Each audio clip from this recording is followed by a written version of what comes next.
গ্রামের সব বাড়ি শুধুই খড় আর বাঁশের তৈরি কুঁড়ে ঘর। দেখলে মনে হয় যেন প্রাচীন বাংলার কোনো গ্রাম। তবে শেঠকামাত নামের এই গ্রামটি গত ৩ প্রজন্ম ধরে টিকে আছে নীলফামারীর ডোমারে সীমান্তবর্তী ভোগডাবুরি ইউনিয়নে। বাসিন্দাদের অনেকেরই অন্য স্থানে পাকা ঘরবাড়ি আছে, আর প্রতি বছর খড়ের এই কুঁড়ে ঘরগুলো সংস্কারের পিছনে খরচও বিস্তর।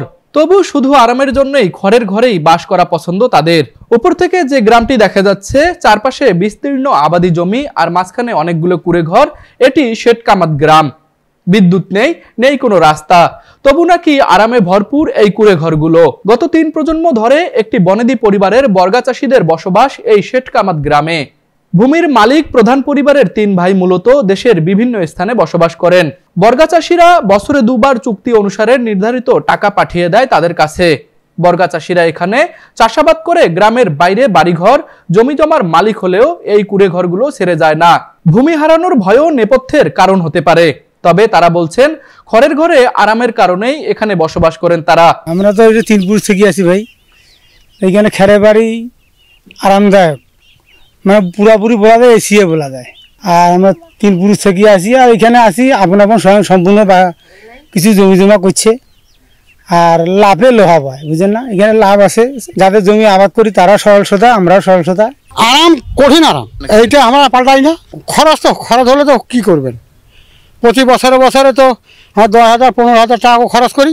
আমরা কেন খরচ করি এটা আমরা বুঝি। আরাম আসে বলতে আমরা পাল্টাই।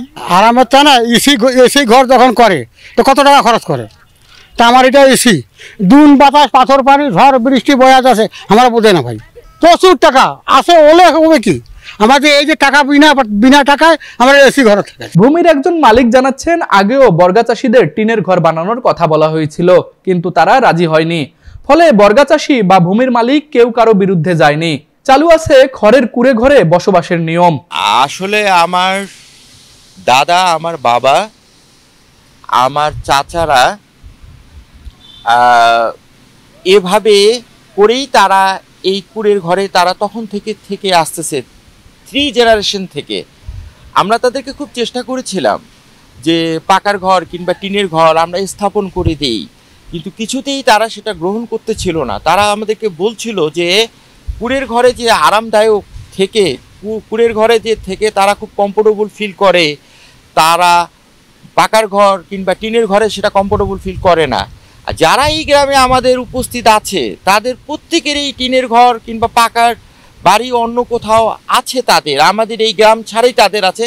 তারা সেখানে থাকে না, তারা সেখানে আরামের জন্য এই কুঁড়ের ঘর থাকে, এবং কুঁড়ের ঘর তারা কখনো সরাইতে দেয় না আমাদের, এবং আমরাও তাদের ইচ্ছের বিপক্ষে কখনো যাই না, যেহেতু আমাদের বাপদাদারা সময় থেকে তারা এইভাবে চলে আসতেছে।